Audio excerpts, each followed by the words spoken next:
அனைவருக்கும் வணக்கம். இன்று நாம் பார்க்கக்கூடிய தலைப்பு, தியானம் செய்வது சுலபமா கடினமா என்ற தலைப்பில் நாம் பார்க்க போகின்றோம். ஆரம்பத்தில் யாருக்கும் தியானம் சுலபமாக வராது. காரணம், தியானம் என்றால் என்ன, தியானம் எப்படி செய்ய வேண்டும் என்று நமக்கு சரியாக தெரியாத காரணத்தினால் நம்மால் தியானம் செய்ய முடியவில்லை. தியானம் என்றால் என்ன என்பதை நாம் நன்கு தெரிந்து கொண்டால் நம்மால் சுலபமாக தியானம் செய்ய முடியும். ஆன்மீகத்தில் 2 மார்க்கங்கள் உண்டு: பக்தி மார்க்கம், ஞான மார்க்கம். பக்தி மார்க்கத்தில் நாம் இறைவனை வெளியில் தேடுகிறோம். ஆலய வழிபாடு, உருவ வழிபாடு, பூஜைகள், அபிஷேகங்கள், பிரார்த்தனைகள், இவைகள் மூலமாக நாம் இறைவனை அடைவதற்கு நாம் முயற்சிகள் செய்கின்றோம். அது மட்டுமல்லாமல் நம்மிடம் இருக்கக்கூடிய துக்கம், கவலை, கோபங்கள் இவற்றை முழுமையாக நீக்குவதற்கும் நாம் பக்தி மார்க்கத்தில் சில வழிமுறைகள் செய்கின்றோம், சில வழிபாடுகள் செய்கின்றோம். ஆனாலும் நம்மிடம் இருக்கக்கூடிய துக்கம், கவலை, கோபம் இவை அனைத்தும் நம்மை விட்டு முழுமையாக நீங்கிவிடவில்லை. அதற்கு என்ன காரணம் என்றால், நாம் பக்தி மார்க்கத்தில் செய்யக்கூடிய அனைத்து செயல்களுமே தன்னை ஒரு உடல் என்று நினைத்து செய்வதால் மட்டுமே, தன்னை ஒரு உடலாக கருதி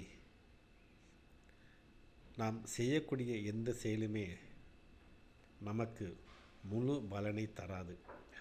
கோபம், துக்கம், கவலை இதை அனைத்தையும் முழுமையாக நீக்கிவிடாது. அப்படியென்றால் நாம் இவற்றையெல்லாம் முழுமையாக நீக்குவதற்கும் இறைவனை உணர்வதற்கும் நாம் என்ன செய்யலாம் என்றால், நீங்கள் தன்னை உடலாக நினைக்காமல் தன்னை ஓர் ஆன்மாவாக, அதாவது உங்களை உடல் என்று கருதாமல் நீங்கள் உங்களை ஆன்மாவாக நினைத்து நீங்கள் தியானம் செய்தால் இறைவனை மட்டுமல்ல, நீங்கள் உங்களையும் தியானத்தில் உணரலாம். அதாவது ஆன்மாவையும் இறைவனையும் நீங்கள் உங்களால் உணர முடியும். அது மட்டுமல்லாமல் நீங்கள் ஆன்ம நிலையில் செய்யக்கூடிய எந்த செயல்களுமே உங்களை பாதிக்காது. நீங்கள் ஆன்ம நிலையில் செய்யக்கூடிய செயல்களினால் கோபம், துக்கம், கவலைகள் இவை அனைத்திலிருந்தும் உங்களால் முழுவதும் நீங்கிவிடும். இத்தனை ஆண்டுகளாக உடல் என நினைத்து வாழ்ந்து விட்டோம். இப்பொழுது திடீரென உடலை மறந்து ஆன்மாவாக நினைத்து எப்படி வாழ்வது, தன்னை ஆன்மாவாக உணர்ந்து எப்படி வாழ்வது? அதற்கு ஞான மார்க்கத்தில் தியான முறை உண்டு. இன்றைக்கு தியானம் கடினமாக இருக்கும் என்று சொல்லும் நபர்கள் தன்னை உடல் என நினைத்து தியானத்தில் அமர்வதால் மட்டுமே. நீங்கள் உங்களை ஆன்மாவாக உணர்ந்து தியானத்தில் அமர்ந்தால் நீங்கள் ஆன்மாவையும் உணர முடியும், இறைவனையும் உணர முடியும், பிரபஞ்சத்தையும் உணர முடியும், பிரபஞ்ச இயக்கத்தையும் உணர முடியும்.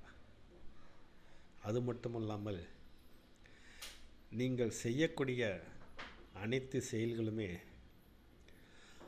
ஆன்ம நிலையில் செய்யும் பொழுது உங்களிடம் இருக்கக்கூடிய துக்கம், கோபம், கவலைகள் உங்களை விட்டு முழுமையாக விலகிவிடும். தியானம் என்பது நீங்கள் வெளியில் பயணம் செய்வதல்ல, நீங்கள் உங்களுக்குள் உள்முகமாக பயணம் செய்வது. நீங்கள் எந்த அளவிற்கு உள்முகமாக பயணம் செய்கிறீர்களோ அவ்வளவு சீக்கிரம் உங்களால் ஆன்மாவையும் இறைவனையும் பிரபஞ்சத்தையும் பிரபஞ்ச இயக்கத்தையும் உங்களால் உணர முடியும். ஏனென்றால்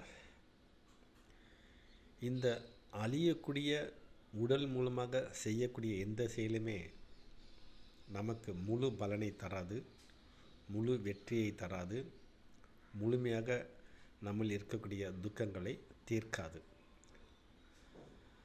நீங்கள் இன்று முதல் தியானத்தில் உங்களை ஆன்மாவாக உணர்ந்து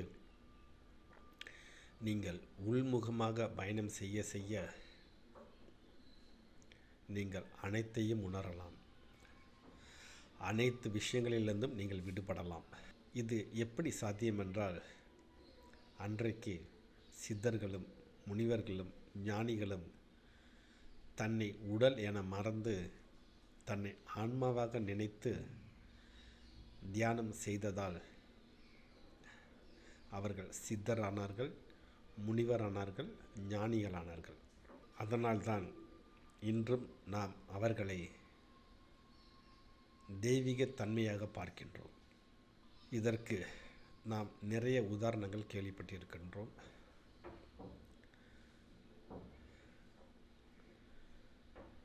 சித்தர்கள் தன்னை மறந்து ஆன்ம நிலையில் ஈடுபட்டு இந்த பிரபஞ்ச இயக்கத்தோடு அவர் கலந்து விட்டதால் அவர்களிடம் மனிதத்தன்மை இருக்காது, தெய்வீகத்தன்மை மட்டுமே இருக்கும். நாம் அவர்களைப் போல் வாழ தேவையில்லை என்றாலும்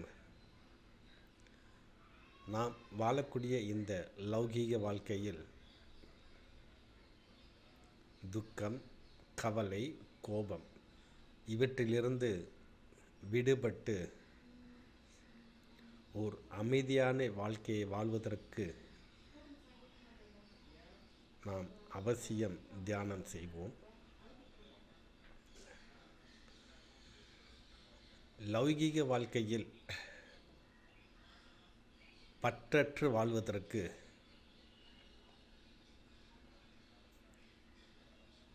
தியானம் நமக்கு மிகப்பெரிய சக்தியாக இருக்கின்றது.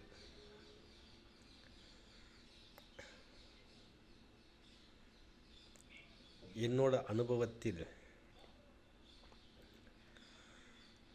தியானம் மட்டுமே அனைத்து பிரச்சனைகளுக்கும் ஓர் தீர்வாக இருக்கிறது.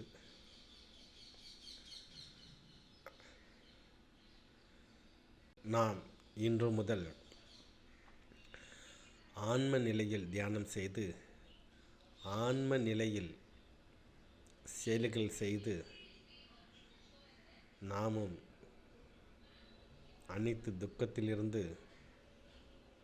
விடுபடுவதற்கு இன்று முதல் ஆன்ம நிலையில் தியானம் செய்வோம்.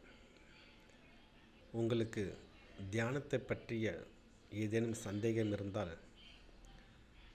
கமெண்ட் பாக்ஸில் பதிவு செய்யுங்கள். அதற்கு பதிலையும் வீடியோவாக பதிவு செய்கிறோம். மீண்டும் வேறொரு தலைப்பில் நாம் சந்திப்போம். நன்றி.